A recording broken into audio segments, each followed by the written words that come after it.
Hello everyone. नमस्कार।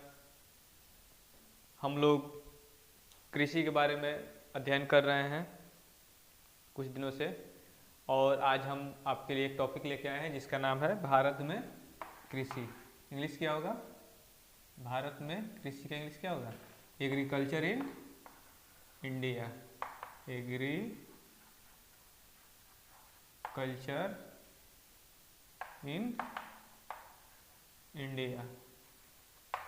और इसी टॉपिक पे हम लोग बात करेंगे। कृषि के बारे में हम लोगों ने बहुत ज़्यादा बात किया था, और हम लोगों का अगला टारगेट यही है, अगला टॉपिक, कि भारत में कृषि क्या है।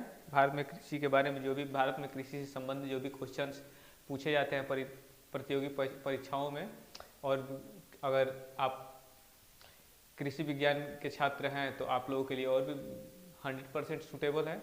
आप इसको पढ़िए, देखिए और इससे लाभ प्राप्त कीजिए।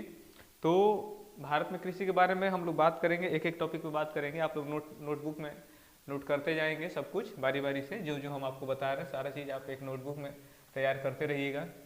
सबसे पहला है कि भारत की कृषि, लिखते जाएंगे, भारत की कृषि सबसे ज्यादा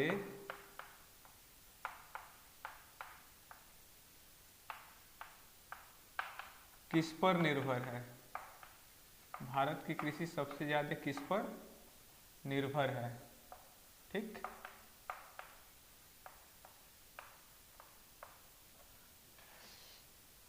इसका उत्तर होगा वर्षा पर।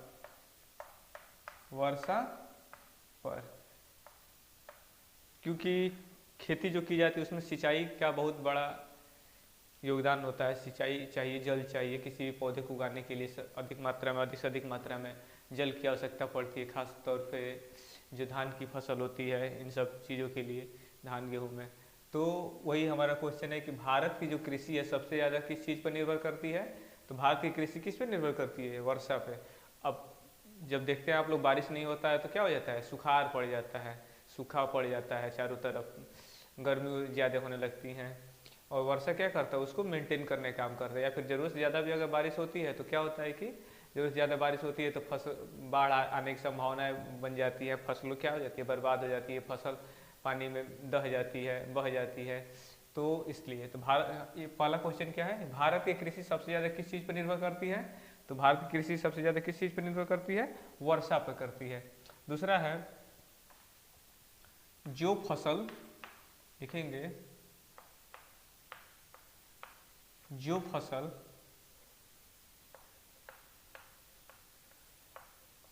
अक्टूबर में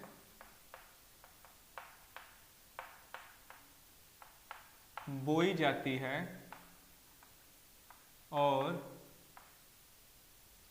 भारत की फसल जो भारत जो फसल अक्टूबर में बोई जाती है और अप्रैल में काट ली जाती है, उसे क्या कहते हैं? क्वेश्चन क्या है? जो फसल अक्टूबर में बोई जाती, मतलब अक्टूबर के महीने में जो जिस फसल को हम उगाते हैं, और अप्रैल आते आते हम उसको क्या करते हैं? काट लेते हैं। तो उस फसल को हम लोग कौन सी फसल कहते हैं? यहाँ पे लिख लेंगे, उस फसल को कौन सी फसल कहते हैं? तो इसका आंसर होगा रबी की फसल। रबी की फसल, रबी की फसल कहते हैं जो फसल अक्टूबर में बोई जाती है और अप्रैल में काट ली जाती है, उसको क्या कहते हैं? रबी की फसल कहते हैं। अगला है, जो फसल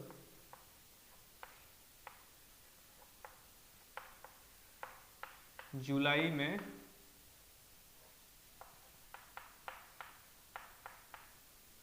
बोई जाती है और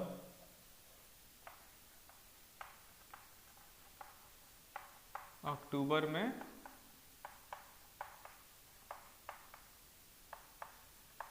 काट ली जाती है, उन फसल को हम लोग क्या कहते हैं? वे फसल जो जुलाई में बोई जाती है और अक्टूबर में काट ली जाती है, उन्हें क्या कहते हैं? उन्हें कहते हैं खरीफ की फसल।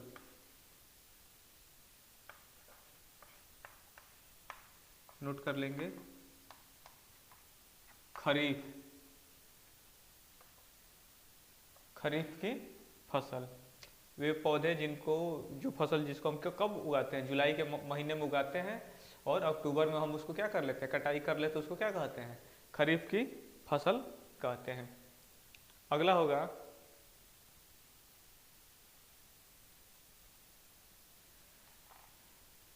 जो फसल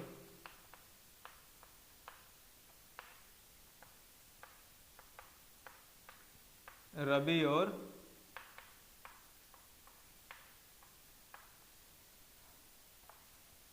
खरीफ के फसल के बीच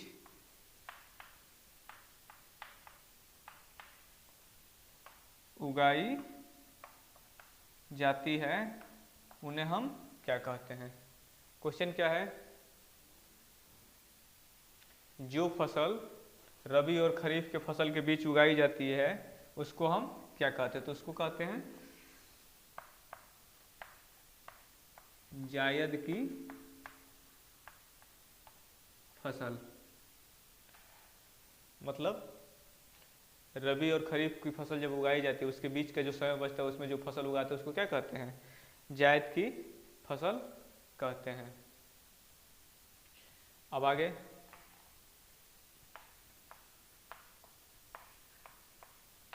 खरीफ की फसल कौन कौन सी है? खरीफ की फसल कौन कौन सी है? कौन कौन सी ऐसी फसल है जो जिसे हम खरीफ की फसल कहते हैं? तो क्या लिखेंगे?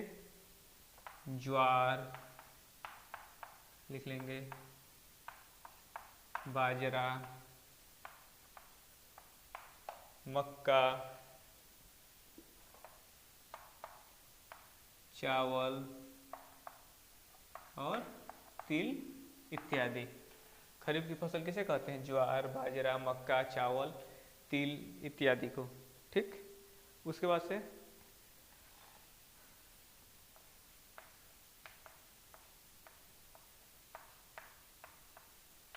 रबी की फसल कौन कौन सी है? हम ऐसे टिक लगा दे रहे हैं ताकि आपको समझ में आ जाएगा रबी की फसल कौन कौन सी है। लिख लेंगे गेहूं, चना, जौ, मटर, सरसों, आलू इत्यादि टीसी। ठीक, रबी की फसल कौन कौन सी है? गेहूं, चना, जौ, मटर, सरसों, आलू और ये सब इत्यादि। अब अगला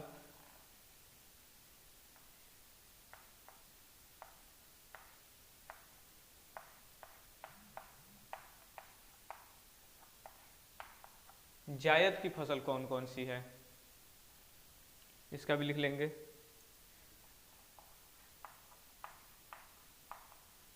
खरबूजा, खीरा, ककड़ी इत्यादि। जायद की फसल कौन कौन सी है? खरबूजा, खीरा, ककड़ी इत्यादि। ये सब किसकी फसल है? जायद की फसल है। एक और लिख लेंगे लास्ट, अभी तो बहुत सारा है, इसमें लिख लीजिए। नकदी फसल किसे कहते हैं? लिखेंगे नकदी फसल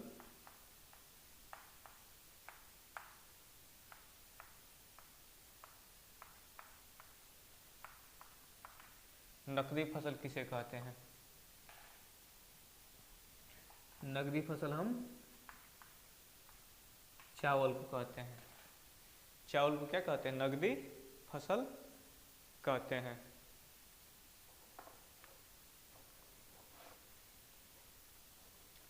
इतना हो गया, जल्दी जल्दी नोट करो।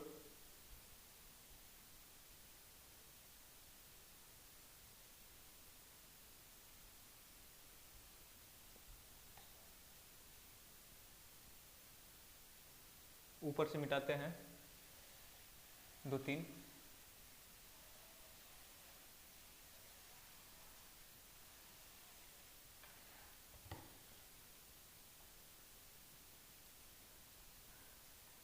आगे लिखेंगे अगला क्वेश्चन।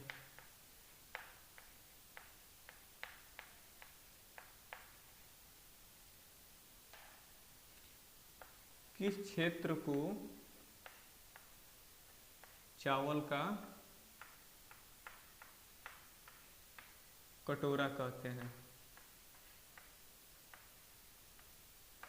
किस क्षेत्र को चावल का कटोरा कहते हैं? कौन सा ऐसा क्षेत्र इलाका है जिसको चावल का कटोरा कहते हैं? तो क्या लिखेंगे? कृष्णा और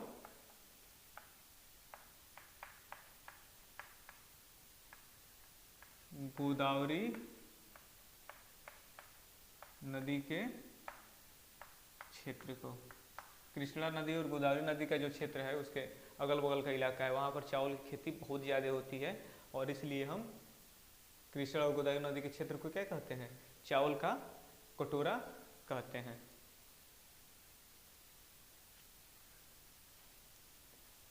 अगला लिखेंगे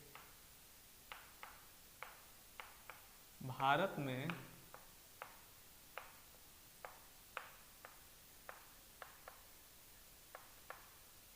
सबसे अधिक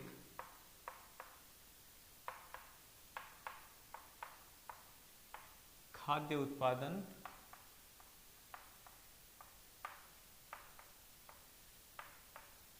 किस राज्य में होता है?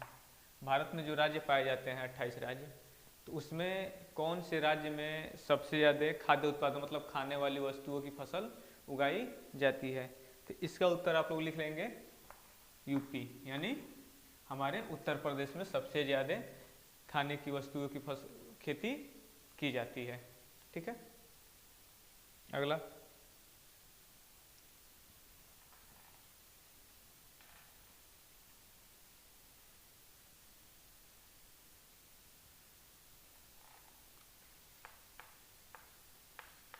भारत में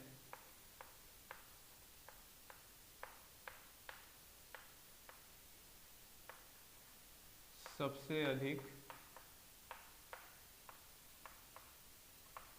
उगाने वाली फसल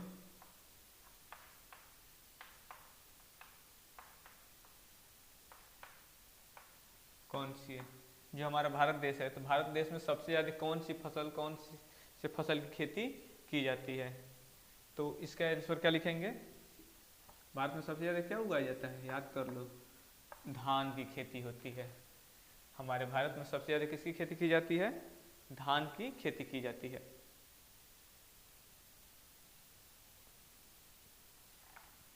अगला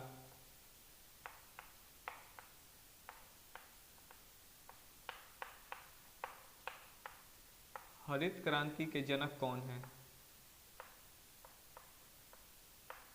हरित क्रांति के जनक कौन है?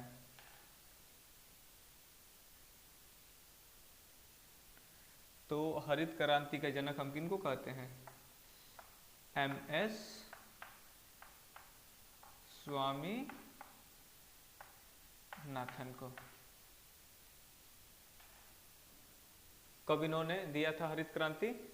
सन 1967-68 ईस्वी में। भारत में हरित क्रांति के जनक कौन है? MS स्वामीनाथन।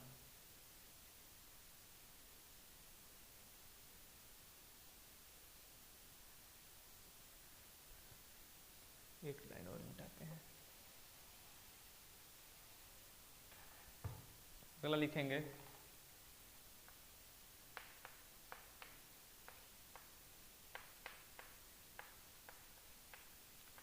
हरित क्रांति का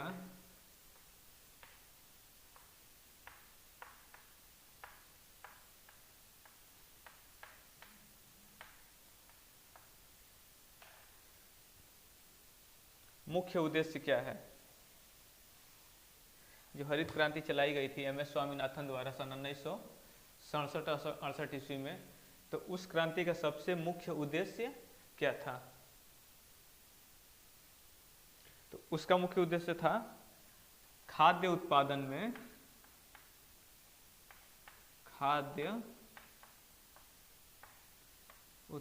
में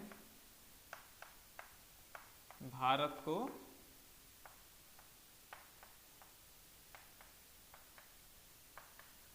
आत्मनिर्भर बनाना, ताकि हम लोग जो खेती करते हैं, जो भी फसल उगाते हैं, उसकी खेती हम ज़्यादा से ज़्यादा करें, ताकि हमको दूसरे देशों से कोई भी सामान आयात निर्यात करने की आवश्यकता न पड़े, मंगाने की आवश्यकता न पड़े, बल्कि हम उस चीज़ को हमारे यहाँ इतनी उपज हो जाए कि हम उसको दूसरे देशों में भेज सकें। तो हरित क्रांति का मुख्य उद्देश्य क्या था, खाद्य उत्पादन में भारत को आत्मनिर्भर बनाना। चूँकि हम ज़रूरत से ज़्यादा अनाज उत्पन्न करेंगे तो हम दूसरे देशों को भी सप्लाई कर सकते हैं, जिससे हम अपनी आर्थिक स्थिति को और भी मजबूत कर सकते हैं। एक और लिख लेंगे,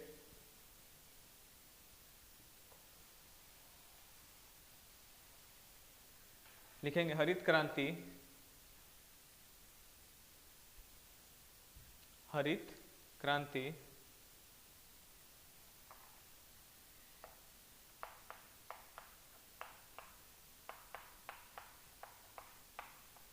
सबसे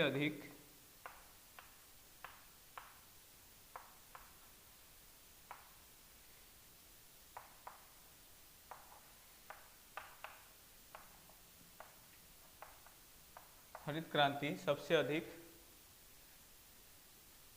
किस फसल पर उपयोगी रहा।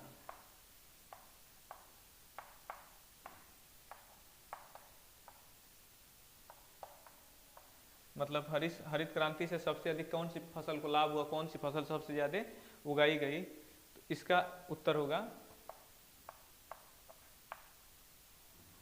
गेहूं व चावल की फसल पर हरित क्रांति क्या हुआ, सक्सेस हुआ, क्योंकि इस क्रांति के उद्देश्य से, इस क्रांति के आने के बाद से हमारे देश में गेहूं और चावल की खेती बहुत ज़्यादा की जाने लगी। आज के लिए बस इतना ही। Thank you so much. जय हिंद। अगले वीडियो में फिर मिलते हैं।